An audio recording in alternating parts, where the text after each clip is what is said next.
So that's it. You all want to erase this misunderstood, imperfect, ugly me!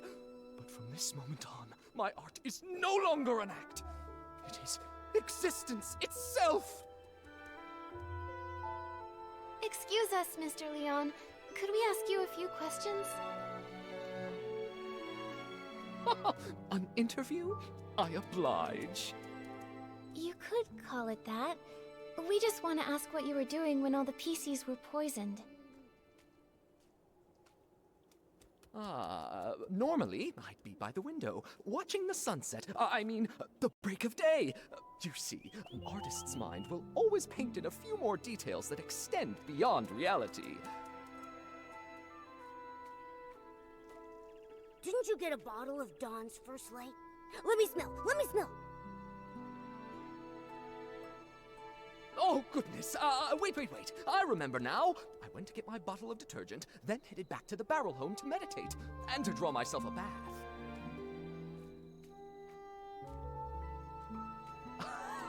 After all, I'm a seasoned artist from Siccia who once shared the stage with Juliet and Circe. I must stay elegant at all times. In that case, you must have fallen into hallucinations too. Oh, if you don't mind, what did you see? That has nothing to do with the case, does it? I was alone the whole time. I saw nothing. All right. Please rest up, Mr. Leon. We'll go ask the others. Wait. Those were just hallucinations. Nothing worth asking about, right?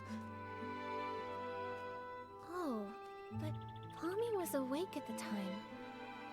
Gordon has been deep in his research for many years, so he might have ways to stay alert. Yeah, you're right. We'll be sure to ask every single one of them, and we'll question a second time, just to be sure. Hold on! If I'm honest, that wasn't the truth. After washing myself using the detergent, I went to, the suitcase storage area. What for? Don't tell me you were up to something shady. An artist's inspiration is not a dirty trick. I only went there to drown myself with sorrow after losing Julie, to give myself space to feel. As the scent of detergent lingered, I used those new sensations to reimagine the climactic scene of Act 7. Mr. Leon, could you recreate the scene for us? Your art could really help our investigation. Oh, but of course! I see the twinkle of true artistic yearning in your eyes. Now behold, Act 7 of The Fool's Submission! Oh, Nikki, now you've never seen a live Siccian performance before. Mr. Leon, your show was amazing. Would you let me take a photo to remember it?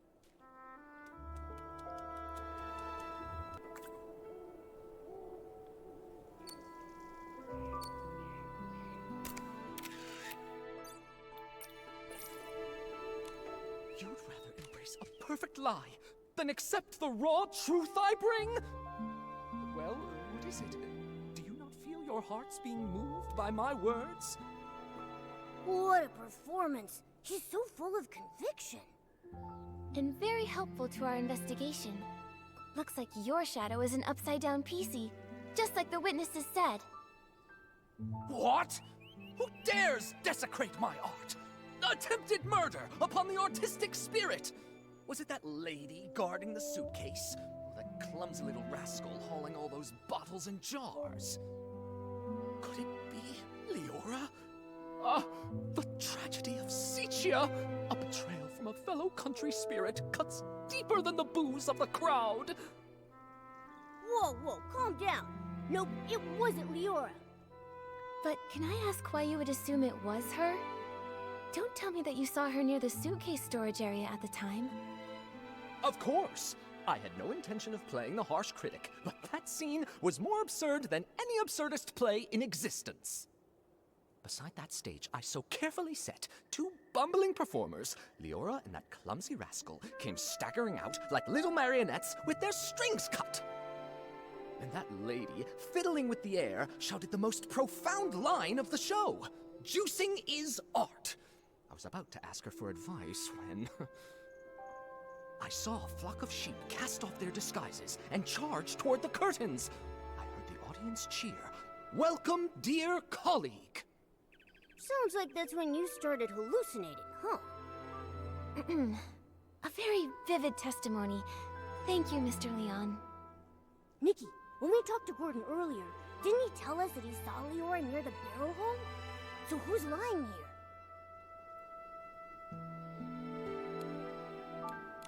It's Gordon who's lying.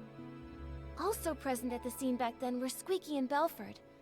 Belford mentioned earlier that he saw 2 red suns and a big orange sun in his hallucination.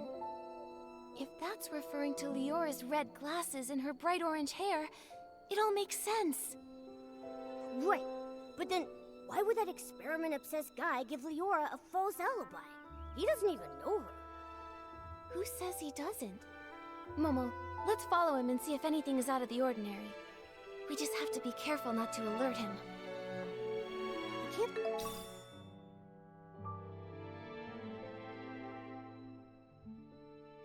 believe that Gordon would help a PC from Sichia cover up evidence. They must be hiding some kind of shared secret. If we ask him directly, he might not tell us anything. We should be sure to tail him for a while.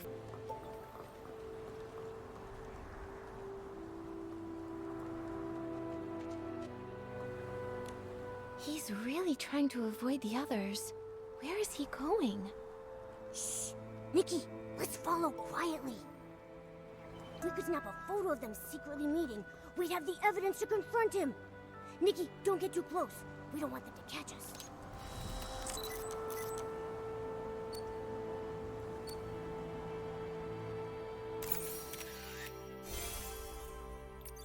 They really do know each other.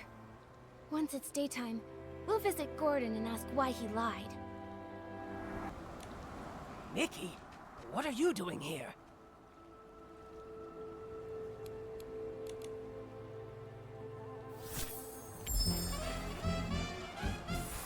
Gordon, I have a question for you. What exactly are you doing here? Why did you give false testimony for Leora? Tell me, what's your connection to her? And to the missing suitcase? I don't understand what you're talking about. I would never fake experimental data, and I would never falsify evidence. I examined the fabrics seriously, just as Jenny asked me to. They were full of whim, very interesting. Great subjects for experimenting.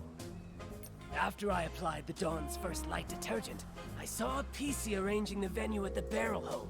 You say it was Leora, so then it was her. So then it was her.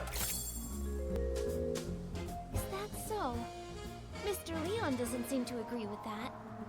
On that day, he also saw Leora. Except, it was near the scene of the missing suitcase. What? Could such a coincidence actually occur? This is a disgrace to my experiments. Before Mr. Leon started hallucinating, he recalled seeing Leora appear there, which is pretty far away from the barrel home that you mentioned earlier. I don't think Leora can split herself in two. She couldn't have been in both places at once. So, who did you actually see? Or maybe you never saw Leora that day at all. Maybe you just wanted to give her a fake alibi. Why should you believe Leon? He may look crazy, but he's not truly crazy. He just rambles on about meaningless art. This Gordon PZ, why is he so aggressive all the time? If he keeps it up, I'll give him a taste of my... Why should you believe Leon? No matter what he says, I didn't lie for her. I don't buy data with insignificant trends, and I don't lie for a PC I don't even know.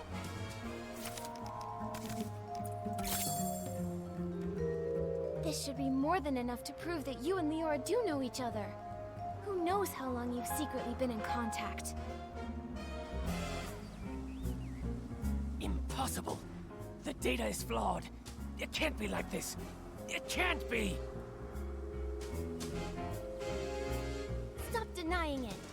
are you hiding your connection with Leora? Why risk giving her a fake alibi? Why are you disrupting our investigation? You'd better have a convincing explanation. If not, I'll have to hand you and Leora over to Jenny and the others as the prime suspects for the missing suitcase. And for...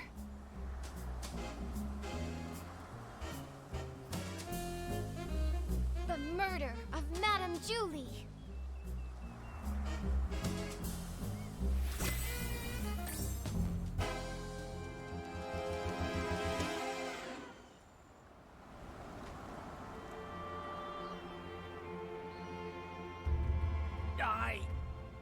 Miss Nikki, please don't trouble Gordon anymore.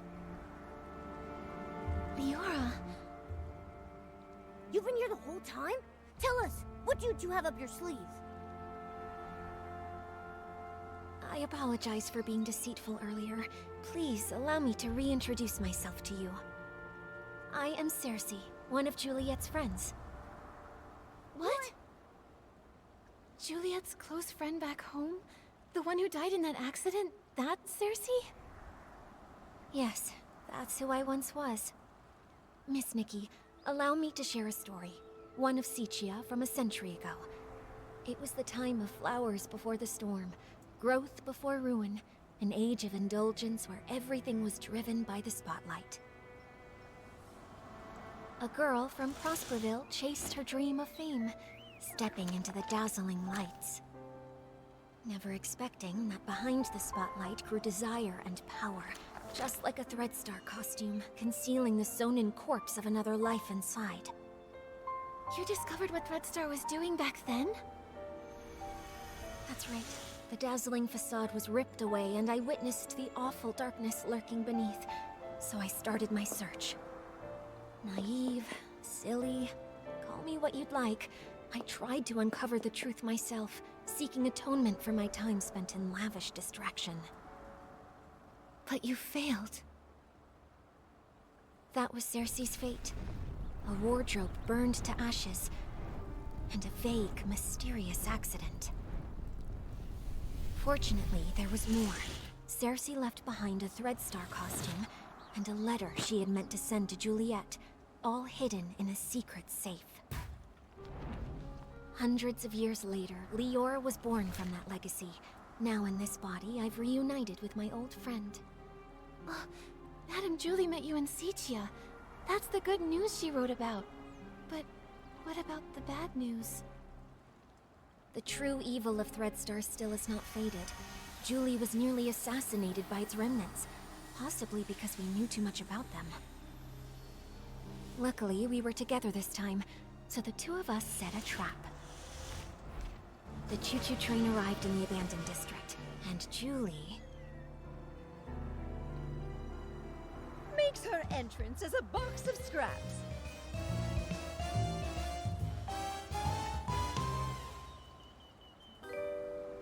Madame Julie, you're alive? Darling, I may be old, but I've still got death beat. I won't go down before we catch Threadstar's remnants and avenge my little Cersei. Don't get too excited. Don't forget, right now you're Threadstar's biggest target. Oh, trust me, I'm well aware. They somehow think they still have me cornered, but that's all right with me. Faking my death is bound to turn the tables and smoke them out once and for all. So, that box of fabric is... It's my experiment. I'm infusing it with whim, mimicking PC's fabric. All part of the experiment. Gordon really is a crazy genius, isn't he? This has all been the performance of a lifetime thanks to his brilliance. My apologies, Miss Nikki. We didn't want to drag everyone into this plan, so we hid this from you. Gordon's false testimony was meant to divert your investigation away from me. Well, I also owe you an apology. I'm sorry. It's okay. I'm just still processing all this. Given how complicated this is, I understand why you kept things secret. Oh, the one who stole the suitcase is very likely a remnant of Threadstar. Precisely! My dear, you're a remarkably smart girl. You exposing this little scheme isn't a failure for us at all. Don't worry, we're not just sitting around eating bonbons. Gordon is helping develop a reagent to keep tabs on the suitcase, and friends from Prosperville are gathering the materials. The end of the storm is the prelude to a clear day.